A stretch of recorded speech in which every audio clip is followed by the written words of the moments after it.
We're always told to chase the next big thing, right? To innovate, disrupt, find that brand new idea. But what if all that chasing is actually a trap?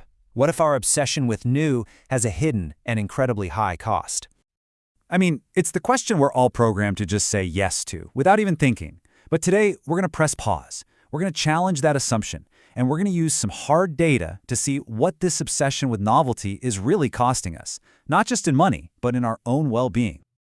You know the feeling. It's everywhere. The apps on your phone, the strategies at work. There's this constant pressure to keep up, to adopt the latest and greatest.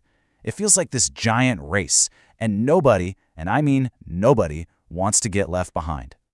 But let's get real for a second. What does this innovation gold rush actually look like? Well, here's a jaw-dropper for you. 90%. That's right, 9 out of every 10 new startups just fail. That's a mind-boggling amount of energy, money, and passion poured into ideas that ultimately go nowhere. And you might think, okay, well, if you survive the launch, you're in the clear.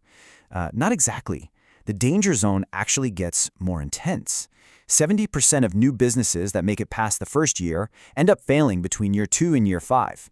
That initial buzz wears off, and the reality of whether the new idea was actually a good idea kicks in. And most of the time, it wasn't.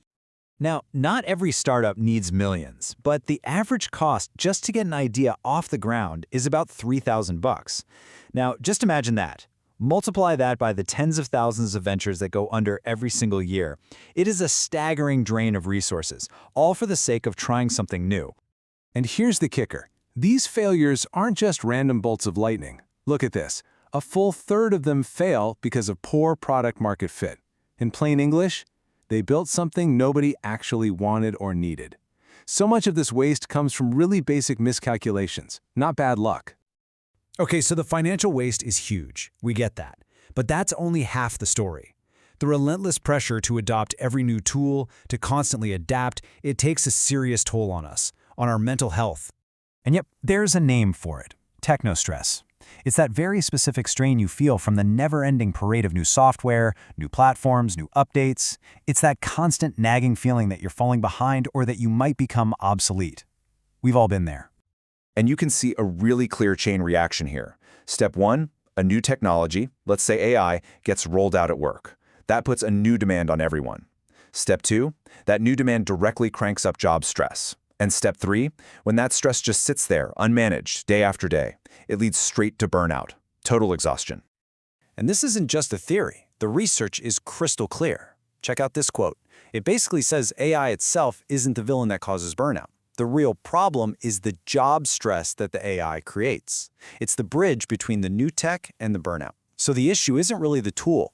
It's how we handle the human reaction to the tool. Okay, so we've laid out the problem.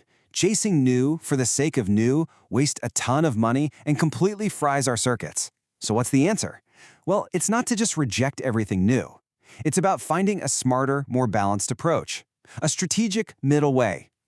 So what does this middle way look like in the real world? Well, the data gives us a fantastic clue. Startups that make a strategic change of direction, a pivot, just once or twice, actually perform 2.5 times better. But the ones that never change at all, or the ones that are constantly changing, chasing every shiny new object, they do poorly. The secret, it seems, is thoughtful, strategic change, not just chaos. Now, this whole middle way idea also works on a personal level, and a really powerful tool for navigating it is something psychologists call self-efficacy. Put simply, it's your confidence. It's that belief you have in your own ability to figure things out, to learn, and to get the job done. Think of this as your personal internal shield against technostress. If your self-efficacy is high, you see a new tool like AI and think, okay, this is a challenge, but I can manage it.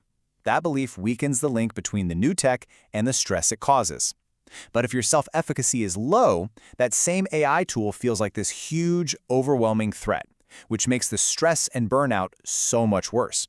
Your mindset is a game changer. So let's wrap this all up. The big takeaway here isn't to run from technology. Not at all. It's to be smart about it. The goal is strategic adoption, not constant revolution.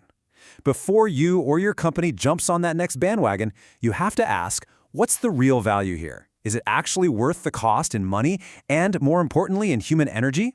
And for yourself, work on building that confidence, that self-efficacy, so you can handle the changes that truly matter. And that's what I want to leave you with. Take a look at your own life, your own work. Think about all the new things fighting for your attention, your time, and your energy. And just ask yourself, which ones are actually worth it?